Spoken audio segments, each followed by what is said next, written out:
Hello, Tom, aka Gedeon here for Star Frontiers Gamer, and this is day 6 of our 8 days of Star Frontiers Robotics. And today we're doing the Cybot. I'm actually really excited about this one because I found some inspiration because Star Frontiers Cybots are ill-defined. They could totally be like RoboCop where the brain is still there, or it could totally be like the Terminator where it's just a robot covered in skin and blood tissue, which was kind of creepy and gross anyways. So you could go either way with it. I'm going to go this route because I remember this movie from seeing the movie cover in Blockbuster Video. I never watched it, but I've researched it.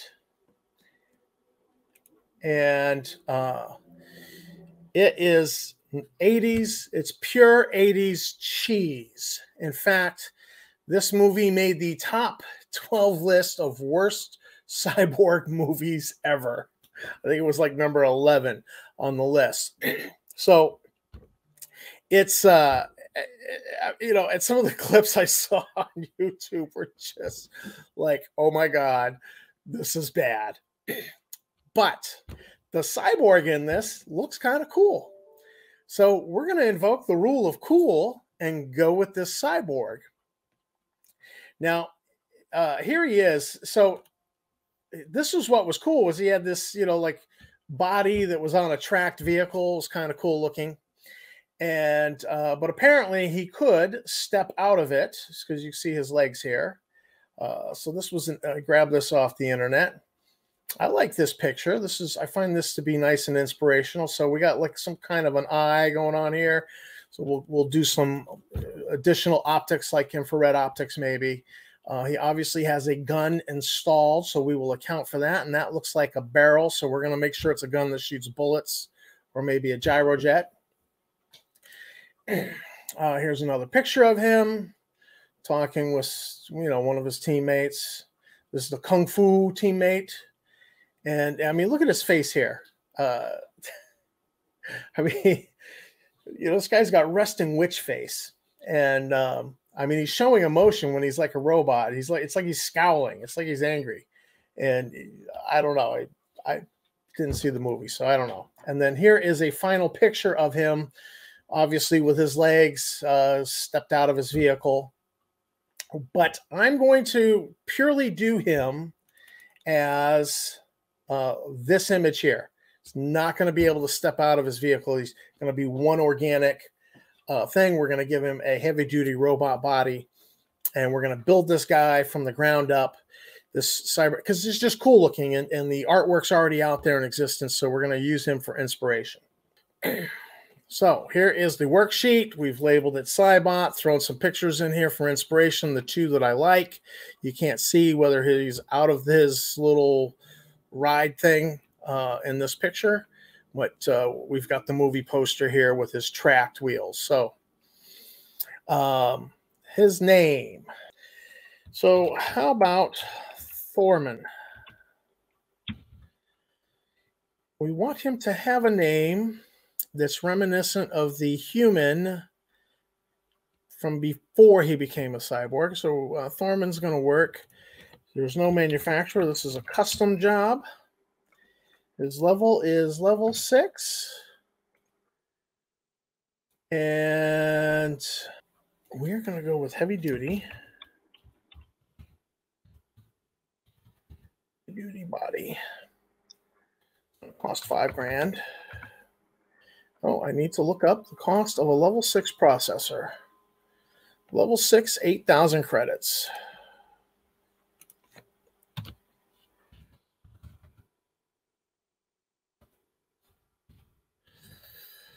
His stamina is going to be 500. Movement mode will be tracked.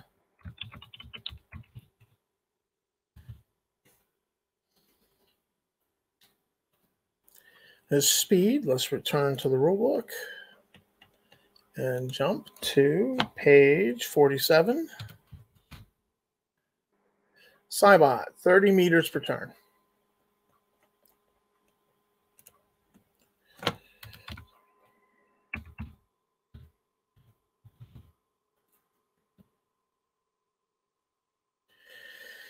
I think he needs more speed.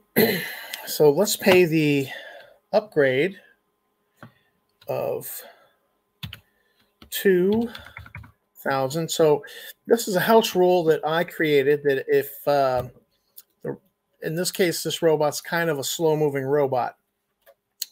So the cost of the altered movement mode for hover is 2,000. And for a 2,000 credit upgrade, he gets an upgraded chassis that lets the tracked robot travel at the speeds of an explorer. So this is a house rule. An explorer requires a Type 2 para battery.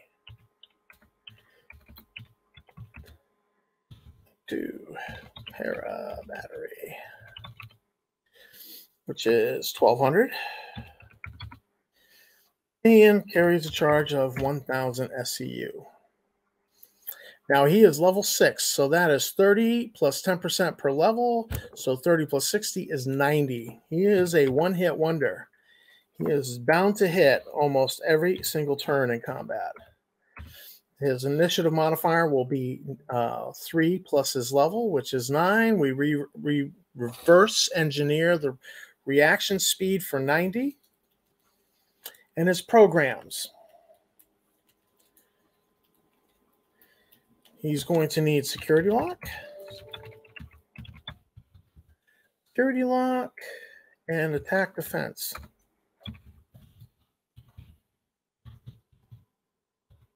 Attack defense is a must because he has an installed weapon.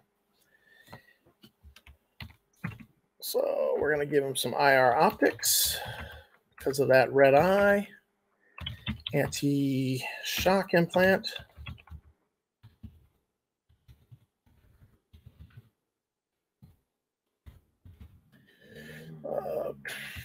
Oxy-rag gauge seems appropriate.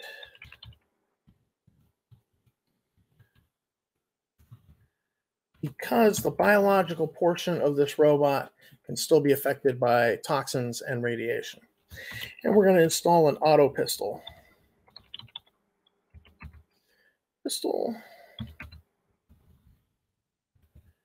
And times 2. Oops. So security lock is 500. Attack defense is 1,000. That will be 1,500 credits. And then the miscellaneous equipment here will total out to 2524. And the total cost for this guy, he's pricey. He's 19,324 credits. And our inspiration is Eliminators movie. So this is a custom cyborg, and it's built by an antagonist that could not bear to let a loved one die, and has kept them alive in this fashion with the hope that the individual's personality will emerge, especially since they did not do the standard brain wipe when creating a cyborg. In my setting, I've ruled that when they use a sapient brain in a cyborg, they do a special brain wipe procedure, and if it's not done right, then it's possible that you can begin to get the personality reemerging, kind of like RoboCop. It was an option I created so that we had the option of having a RoboCop type cyborg in the setting. In the pursuit of immortality for their loved one and or other goals, the antagonist has crossed moral and ethical lines that their dead loved one might find highly questionable. Thus, if the personality does emerge, there may be a conflict between the cyborg and the antagonist. So I'm setting this particular cyborg up as a possibility for an adventure where the antagonist is going against the player characters, but they might actually be able to turn the cyborg against the cyborg's former lover. if the cyborg's personality and memories begin to emerge. Since level 6 robots can potentially reprogram themselves, there might come a reckoning with the mission and function wording of owner. The emergent personality could realize that it was a person and that ownership of a person is slavery, so it might reject that portion of the programming. If that happens, all that remains of its mission is protect itself. So that it might travel the philosophical path of I think, therefore I am, or I exist, and I must continue to exist. But conceivably, it could conceivably choose to join the player characters, but only in service of the mission of preserving its life. That could mean it abandons the player characters in combat that it considers too risky. So the mission is protect owner and oneself. Functions. Owner is defined as the significant other that could not allow the biological component of this cybot to die. The function will contain significant files on this person, plus a photo, holographic files, of them together. It could have an extensive photo library of all their memories in as a photo album within the uploaded within the brain. 2, when durability and power drop to 5%, seek recharge. That will be 5 stamina and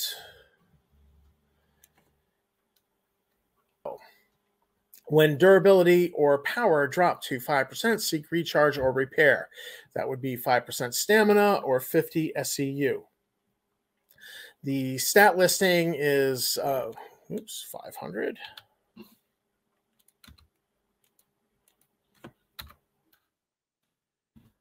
So 500, range in melee is 90. Here's your basic stat listing for play. And so this robot's done. And we've kind of created a little bit of a story here that it's a custom job. The antagonist, maybe a femme fatale, did not want to let her former lover die. And so she would have to be pretty high-level roboticist, some other skills. I've not actually created this antagonist, but she's in the pursuit, mad scientist pursuit of immortality, and has been doing experiments maybe on kidnapping people and turning them into cyborgs, so that part of this whole experimentation, she's hoping to be able to revive her former lover's memories in this cyborg. And this cyborg will play the role of Maximilian in the Disney's The Black Hole, where, Rehnquist had Maximilian, the big red robot that was his killer, was his enforcer. And so she uses this cyborg as her enforcer. It's her tough guy. And, but then if you reach that point where his memories begin to emerge, his personality begins to emerge, he then could have a troubled conscience over the fact that she has been doing things like kidnapping people and experimenting on them against their wills. This could offend what remains of his moral center within him, and so he could turn on her. But you would want to set that up in such a way that the player characters are getting him to turn on her. You don't want it to be a Deus Ex Machina, God coming down on a machine at the end of a Greek play, where suddenly he just turns on her for no reason. It needs to be instigated somehow by the player characters, if at all possible. So I like this cyborg. I think he's got a cool look. I know the movie is pure 80s cheese. If you Google it and watch some clips on YouTube, you'll get what I mean. It does not look like it's aged well. But if you're into cheesy movies, this might be right up your alley. But definitely, I like the look of the cyborg, and it's somebody I plan on using within the game. He looks like a lot of fun. Other than the actor here seems to have emotion on his face sometimes in some of these photos. And that just doesn't jive with how I perceive the robot. But So there we are. The document for Thorman will be in the show notes. Go ahead and download it. And this is Tom, aka Gedeon, for Star Frontiers Gamer, signing out, and I will see you in the frontier.